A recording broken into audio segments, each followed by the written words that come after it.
ভীষণ গরম পড়েছে, যার কারণে আমি আজকে রান্না করছি সজনে ডাঁটা দিয়ে ডাল, আর রান্না করেছি ভেন্ডি ভাজা। হ্যালো বন্ধুরা, কেমন আছো সবাই? আশা করছি সবাই ভালো আছো। টুকিটাকি ব্লগে তোমাদের সবাইকে স্বাগত জানিয়ে শুরু করছি আমার আজকের ব্লগ। তো সঙ্গে থাকবে, পুরো ভিডিওটা তোমরা দেখতে থাকো। আর দেখতে পেলে এক বাটিতে মুড়ি ছিল, ওই মুড়িটা আমার মেয়েকে দিয়েছিলাম খেতে, তো খাইনি। আর যে অ্যালোভেরাটা দেখলে ওটা আমার মুখে মামস হয়েছে, তো ওটা লাগাচ্ছি হলুদ দিয়ে। তো তারপরে দেখো চলে এলাম বাইরে, তোমাদের সাথে শেয়ার করব আমার বর রাত্রেবেলা এখন কি করছে। দেখো, তোমাদেরকে তো বলা হয়নি, আমি এখন ভিডিও করছি। এখন বাজে 7:30-8টা বেজে গেছে। তো আমি রাতের রান্নাটা করছিলাম, আর আমার বর এদিকে বাইরে মাটি ভরছিল বস্তায়, আর জিনিসপত্রগুলো আশেপাশের নোংরাগুলো সরিয়ে দিয়ে মাটি নিচ্ছিল সেখান দিয়ে। তো তারপরে দেখো এখানে একটা কচু হয়েছে আমাদের, তো সেই কচুটাও তুলে দিচ্ছে। কারণ এখান থেকে মাটি নেবে ও, আর এখানে ছায়া থাকে, তো সেই জন্য কচুটা এমনিতেও ঠিকঠাকভাবে হচ্ছে না। তো মাটি এই দেখো খুঁড়ে তারপরে ও মাটিগুলো নিয়ে কি করবে সেটাও তোমাদের সাথে শেয়ার করব। আর এইখানে যে কচুটা হয়েছিল, সেই কচু কিন্তু আগেও আমরা খেয়েছি। খাওয়ার পরে তারপরে আবার গাছ লাগিয়ে দিয়েছিল, দিলে আবার একটুখানি কচু হয়েছে। খুব যে বড় হয়েছে তা না, ছোট হয়েছে কচুটা। এই 1 কিলো মতো হবে। 1 কিলো কি তার একটু বেশি হতে পারে, আমি জানি না, তবে 1 কিলো মতো হবে আমার ধারণা মতো। তো সেই কচুটা এই যে আমি এখানে রেখে দিলাম, কারণ এখানটায় রোদ্দুর পড়ে, আর কচু একটু শুকিয়ে তারপরে খেলে ভালো হয়, তাহলে গাল ধরে না। তো তারপরে চলে এলাম ঘরে, কারণ মেয়ে ওর ঠাম্মির কাছে আছে ঘরের মধ্যে, ও ফোন দেখছে। আর আমি চলে এলাম এখানে রান্না করছি। তো আমি ডালটা কম করে দিয়ে তারপরে আমি বাইরে গেছিলাম ফোনটা নিয়ে। আমার বর ডাকছিল ফোনটা নিয়ে যে একটু লাইটটা মারো। তো আমি চলে এলাম ঘরে ডালটা গ্যাসটা অফ করে দিতে। তো গ্যাস অফ করার সময় দেখি যে পাশে একটা আরশোলা রয়েছে। তো ভাবলাম যে মেয়েকে একটু ডেকে এনে দেখায়, তারপর ভাবলাম যে না, ও তো দেখলে ধরবে, ওর ভয় কিচ্ছু করে না এসব দেখলে। তো আমি ভেবেচিন্তে দেখলাম যে থাক, আর ডাকবো না। তো তারপরে আমি আবার চলে এলাম বাইরে। তো এখানে দেখতে পাচ্ছ আমাদের মুরগির ঘর ছিল, তো মুরগির ঘরটা ভেঙে ওই সাইডে দিয়ে দিয়েছে, আমাদের কলের সাইডে, তোমরা তো দেখেছো। তো এই যে মাটিগুলো একসাথে নিয়ে কি করবে বলো তো। আর এই যে আমাদের নারকেল গাছটা এরকম মুরগির ঘরের সামনে ছিল, তো এখন নারকেল গাছটা মনে হচ্ছে মাঝখানে পড়ে গেছে, কারণ ঘরটা ভেঙে দিয়েছে। তো এই যে মাটির মধ্যে আর কাঠের গুঁড়ো এইসব মেশাচ্ছে। আর মুরগি যে পটি করতো না এখানে ঘরে, তো সে ঘর ভেঙে দেওয়ার পরে সেই মুরগির পটি আর এই মাটি একসাথে মিশিয়ে দিচ্ছে। কেন বলো তো? এইগুলো গাছে গাছের গোড়ায় দেওয়া হবে। আমাদের বাড়িতে তো এমনি তো ছায়া পড়ে। দেখতে পাচ্ছ কি করছে রাত্রেবেলা এখন মাটি নিয়ে? গাছগুলো সব টবের থেকে বস্তার মধ্যে দিয়ে দিচ্ছে। বস্তায় অনেকটা মাটির মধ্যে গাছ দিলে তো গাছগুলো খুব ভালো হবে। আর আমাদের ওই সাইডটায় তো রোদ্দুর পড়ে না, তো সেই কারণে ওখানে গাছগুলো ভালো হবে না। তাই এখানে যে গাছগুলো হয়েছিল, দাঁড়াও লাইটটা জ্বালিয়ে নিয়ে দেখাচ্ছি। এখানে যে গাছগুলো হয়েছিল, এই দেখো কাঁকরোল গাছ, চিচিঙ্গা গাছ হয়েছে, তো সেগুলো বস্তায় করে দিয়ে দিয়েছে। আর দিনের বেলা টাইম পাবে না বলে এখন রাত্রেবেলা এগুলো করছে। এখন কিন্তু রাত ওই 9:30 বেজেছে, বেশি রাত হয়নি। তো ওর কাজও কিন্তু প্রায় কমপ্লিট হয়ে গেছে। আর এইটা হচ্ছে পুঁই শাকের চারা, ওটা লাগিয়ে দেবে একটা, ওই বস্তার মধ্যে হয়তো দিয়ে দেবে। আর টমেটো গাছটা কি করবা? টমেটো গাছটা যদি উঠানো যায় তাহলে একটা ব্যাগে বস্তার মধ্যে মাটি ভরে দিয়ে দেবে। আর এইসব গাছগুলো যখন বড় হবে তখন তো অনেকটা জায়গার দরকার, সেই জন্যে ছোট বালতির মধ্যে আর হচ্ছে না। আর টমেটো গাছে কিন্তু ফুল চলে এসছে,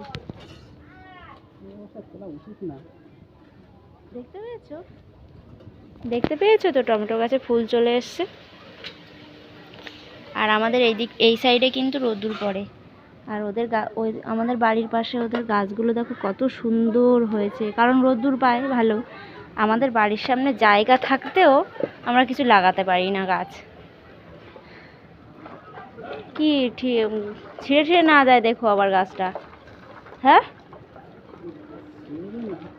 তুমি যেভাবে করছো তো ছিঁড়ে না যায়।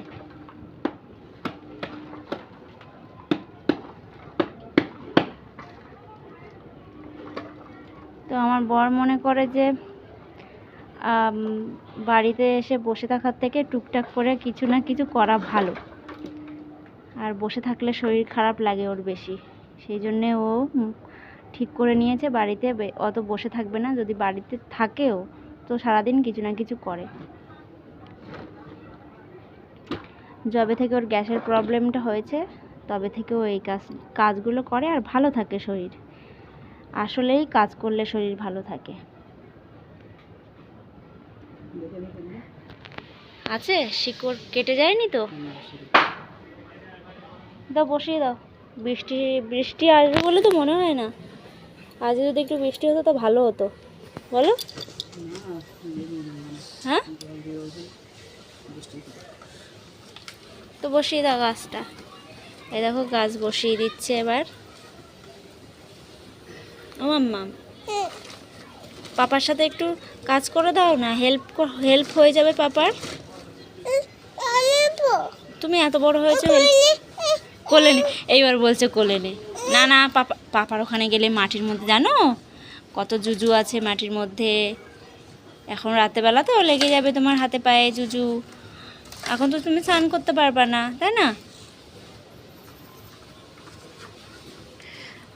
ও হয়ে গেছে আর প্রায় কমপ্লিট।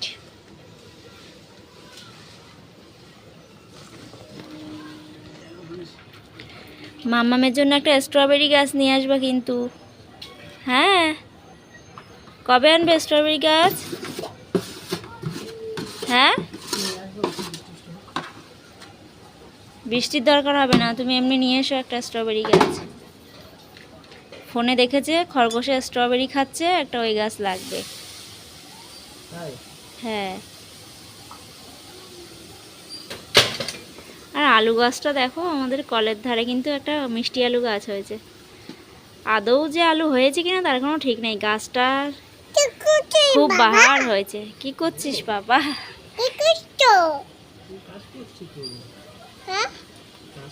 দিনের বেলা হলে তাও একটু মাটিটা ঘাঁটতে পারতো। আর আসো কতক্ষণ লাগে তাই বললো।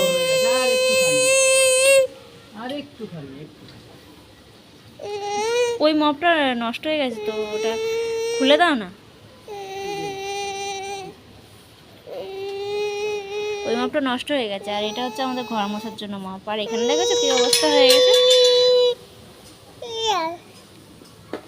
মাটি পরিষ্কার করে দাও আর একেবারে।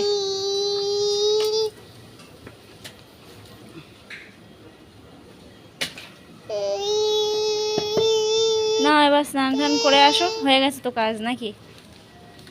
আর এই দেখো জাল দিয়ে দিয়েছে, এখান দিয়ে জালটা নিয়ে দিয়েছে। গাছগুলো আমাদের চালে উঠে যাবে, জ্বালবে। আশা করি গাছগুলো হবে এবার, বলো? টমেটোতে তো ফুল চলে এসছে, টমেটো ধরলে হয় এবার। আসলে আমাদের গাছ খুব ভালো লাগে। আমার থেকে আমার বর বেশি, বাবা, আমার থেকে আমার বর একটু বেশি গাছ লাগাতে ভালোবাসে। কিন্তু আমাদের বাড়িটা কি বলবো, মাটি যায় ভালো একটু ছিল, কিন্তু রোদ্দুর না পড়ে পড়ে মাটি একদম নষ্ট হয়ে গেছে। আর কি করার। একদিকে আমাদের আবার গরমের সময় খুব ভালো ছায়া থাকে, এদিকে আবার শীতের সময় ঠান্ডা বেশি। তো গরমের সময় ভালো, শীতের সময় আবার খারাপ, এই হচ্ছে সমস্যা। এছাড়া আর কি। আর খুব কষ্ট হয়, সামনে অনেক জায়গা থাকতেও একটু গাছ লাগাতে পারি না, এটা হচ্ছে আমাদের কষ্ট। অনেকে দেখো ছাদে গাছ লাগাচ্ছে, ছাদ বাগান করছে। আমাদের বাড়িতে জায়গা রয়েছে তাই আমরা কিছু করতে পারছি না। আচ্ছা চলো, তোমাকে ভাত দিয়ে দিই এবার। এবার মাম্মামকে ভাত দিয়ে দিচ্ছি, তুমি স্নান করে আসো। হ্যাঁ।